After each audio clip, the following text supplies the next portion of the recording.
نحمدہ ونصلی ونسلم علی رسولہ الکریم۔ محترم سامعین، یہ مختلف دینی مسائل کا حل سلسلہ نمبر 148 ہے۔ پاکستان کی اس وقت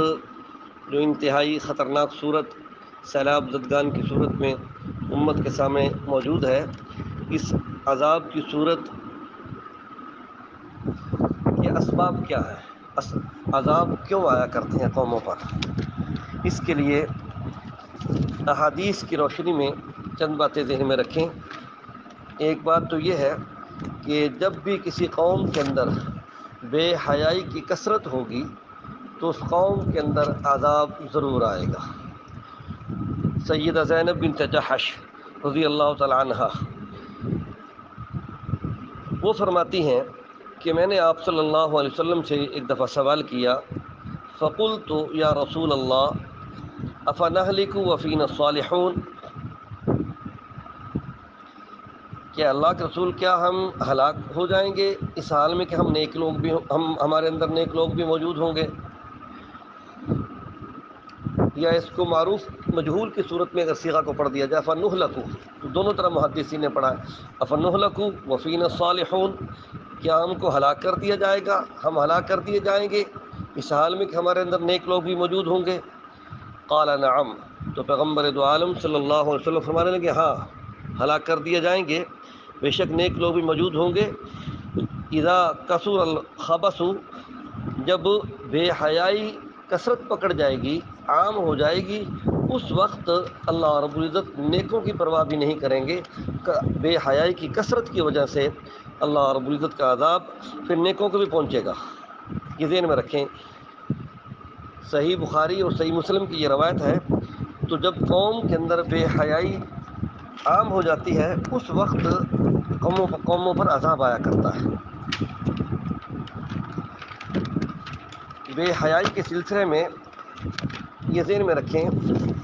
آپ صلی اللہ علیہ وسلم کا فرمان ہے کہ جہنم کے اندر 4 قسم کے لوگ خود جہنمیوں کے لیے مزید تکلیف دہ ثابت ہوں گے۔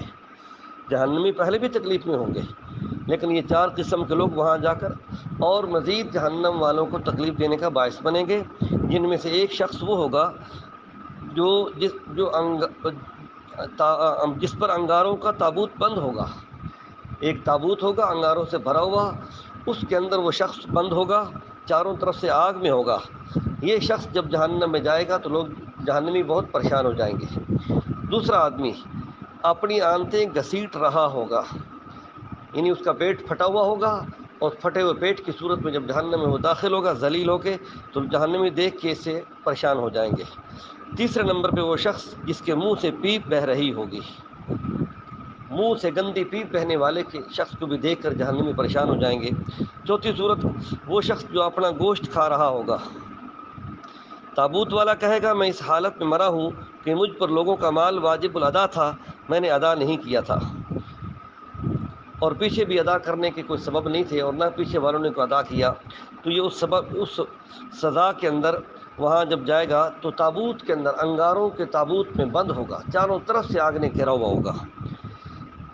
آنتوں کو گھسیٹنے والا کہے گا کہ میں اس کی پرواہ نہیں کرتا تھا کہ پیشاب جسم کے کس حصے پر لگ رہا ہے، پیشاب جسم کے کس حصے پر لگ رہا ہے، ناپاکی، یعنی میں اس جگہ کو پاک نہیں کیا کرتا تھا۔ خون اور پیپ والا کہے گا میں گندی باتیں دیکھ کر بیان کر کے ایسے مزے لیتا تھا جیسے گندا فعل کر کے کوئی مزہ لیتا ہے۔ آج جتنی قوم، جوان بچے اور جوان بچیاں ٹچ موبائل کے ذریعے سے، فلموں اور ڈراموں اور نیٹ کے ذریعے سے جو گناہ کر رہے ہیں، وہ اس کی یہ مثال حدیث پاک میں بیان کی گئی۔ اور وہ آدمی جو اپنا گوشت کھا رہا ہوگا وہ کہے گا میں لوگوں کے اندر چغل خوری کیا کرتا تھا، لوگوں کو لڑایا کرتا تھا۔ علامہ قرطبی کا تذکرہ قرطبی اس کے صفحہ نمبر 629 پر یہ روایت پوری موجود ہے،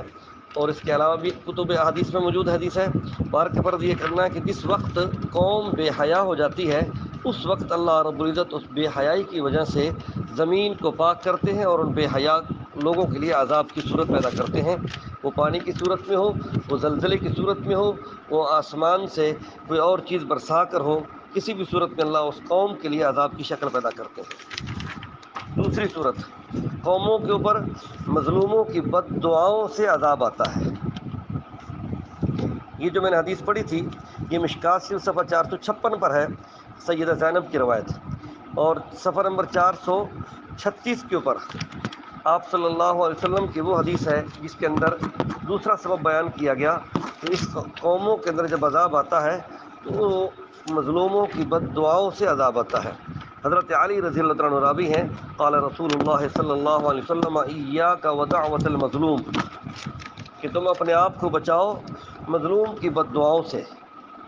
فإنما يسأل اللہ تعالی حقہ، یقیناً وہ اللہ تعالیٰ سے اپنا حق کا سوال کرتا ہے، وإن اللہ لا يمنع ذا حق حقہ، اور یقیناً اللہ رب العزت حق والے کو اب اس کے حق سے روکتا نہیں ہے۔ مظلوم کی جب بد دعا ہوتی ہے اس وقت ظالم کے اوپر عذاب آیا کرتا ہے، اور ظالم ایک نہیں، ظالم کا ساتھ دینے والا بھی ظالم بن جاتا ہے۔ پیغمبر دو عالم صلی اللہ علیہ وسلم کی حدیث ہے، من مشاء مع ظالم لیقویہ وهو يعلم انه ظالم فقد خرج من الاسلام، مشکات شریف صفحہ 436 پر حدیث ہے کہ وہ آدمی جو ظالم کے ساتھ چلا، ظالم کا معاون بنا تاکہ اس کو طاقت پہنچائے، اس کو تقویت پہنچائے، اور وہ جانتا بھی ہے کہ یہ بندہ ظالم ہے، ناحق پر ہے، فقد خرج من الاسلام، تو یہ شخص جو ظالم کا ساتھ دینے والا ہے، گناہ پر اس کا معاون ہے، یہ